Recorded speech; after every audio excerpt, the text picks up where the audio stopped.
I can't do this. I feel like I might die. It gets very, very intense.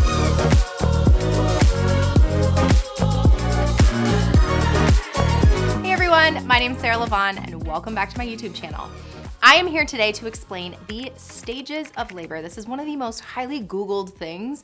You hear like, I was in my stage 1 of labor, or I was in the latent phase of labor. What the heck does that even mean?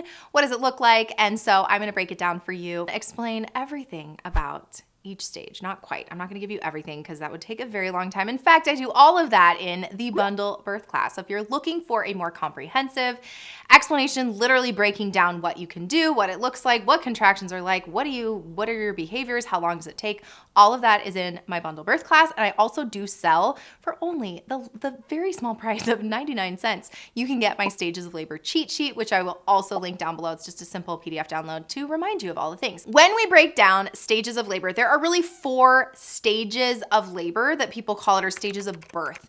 The first stage is contractions. The second stage is when you're 10 centimeters pushing to birth of the baby. The third stage is the delivery of the placenta. So placenta has to actually, you have to give birth to the placenta on top of that. And then you have involution. Now I'm gonna break down the first stage of labor because that's what everybody thinks about when they talk about what are the stages of labor? What do I expect from my labor? But understanding that there's also 4 stages of birth in that way, that like the first stage is just contractions. Now, one of the big, huge misconceptions around labor and birth is that like, I'm gonna be in labor. Well, like, when is she gonna be in labor? I hear this from partners a lot at the bedside as a nurse, whereas like they've been contracting for like a very long time. Their cervix is changing, but what they're asking about is, when is it time to push? You are in labor before it's time to push. The pushing stage is the second stage of labor. And so that first stage of labor is what everyone sort of forgets about. And that's what I'm gonna break down for you, because that's the part that you have to cope. You have a little less control over, because you're sort of at the will of your body doing its thing to get you to the pushing phase / the birth of the baby, which is what everybody wants. That's where you want to get. I get it. That's where we're going. Okay. So going down to the first stage of labor, we're going to break that down and sort of open that into 3 stages within that. And that is early labor, active labor, and transition.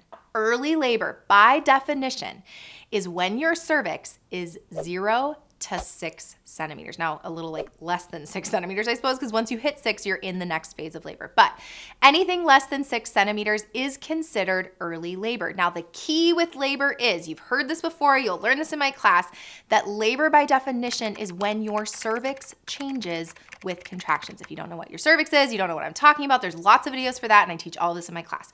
But when your cervix is less than 6 centimeters, you're in early labor. This is the longest stage of labor. This can take anywhere, on average, first-time parent, at least 24 hours to get to 6 centimeters. Now, 6 centimeters, hold on, anything less than this dilated, you are in early labor. This means your baby's not gonna fall out. If we look at the size of baby's head here, cervix is only this dilated, they are not going to fit, they're not gonna fall out on the ground. This also means your contractions are super duper irregular. So they happen, they may come and go. This to me is the stage of time where your body's trying to decide if it's going to actually give birth or not. Right? So you may be like, it may feel like a tease. You've heard of prodromal labor. I have a YouTube video on that. Basically, that means that you're like having painful contractions, but your cervix isn't dilating to 6 centimeters. This is the point. At 6 centimeters, you move into the active labor phase. Early's like, we're chilling, you're breathing, you might be very uncomfortable, you might be not uncomfortable at all. You might walk around at 4 centimeters, not really knowing you're in labor, because labor by definition is when your cervix is changing over time. So unless you're having regular contractions that are painful, that are shifting and changing your cervix to be more dilated, more thinned out, baby coming down, then you're not actually in labor quite yet, okay? Early labor can be frustrating because for some, they have a hard time coping. You might want to go to the hospital in the early labor phase, but the recommendation is to wait at home so long as your baby's moving, you don't have a bunch of vaginal bleeding, you don't have any other signs and symptoms of other complications, which I teach you in my class, that therefore you wanna wait till 6 centimeters because this is now the time where your body's like, I figured it out, I'm ready to go, I'm gonna have this baby, we're gonna do this thing, and we expect your cervix to change about 1 centimeter every hour to hour and a half to 2, depending, flex and flow.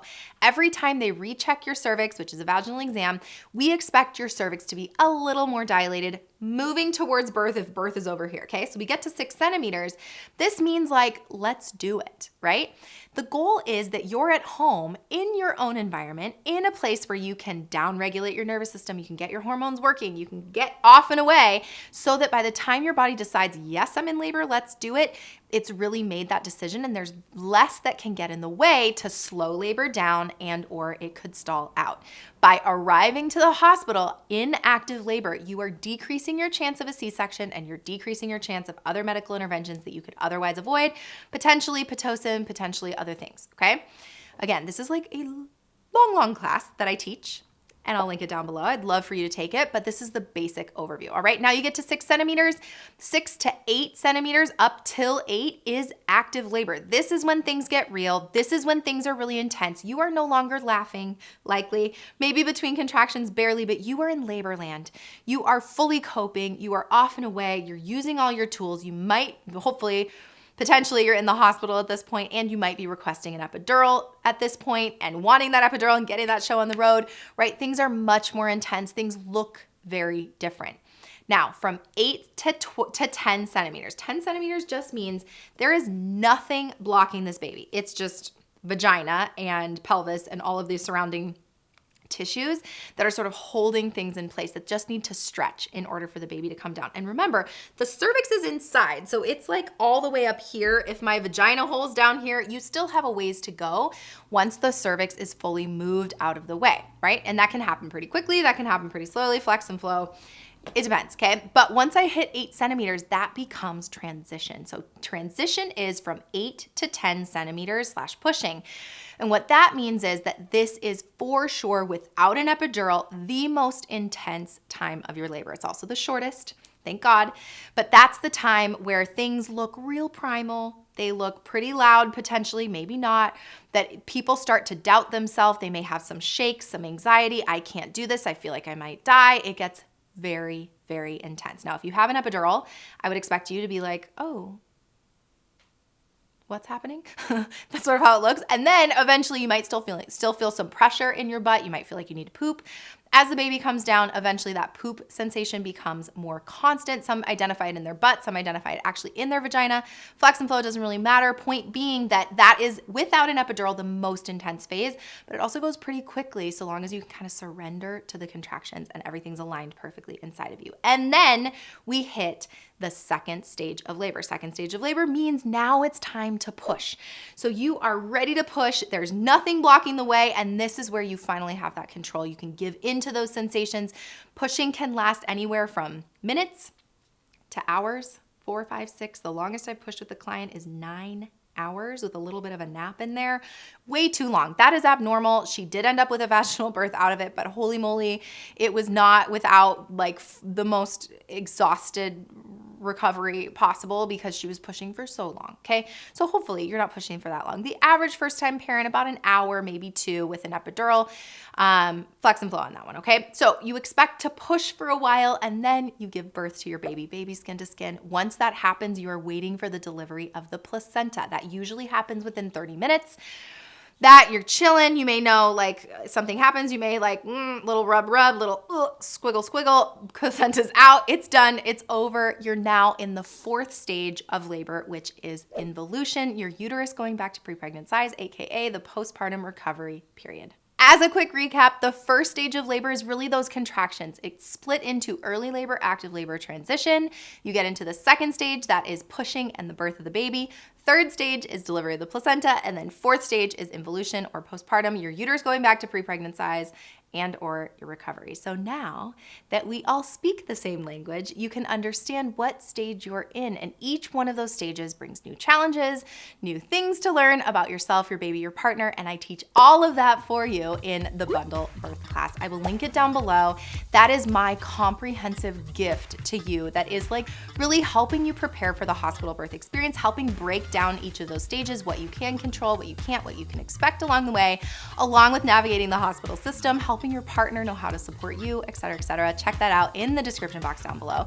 I also have a free hospital visualization just for you. It comes with a mini class.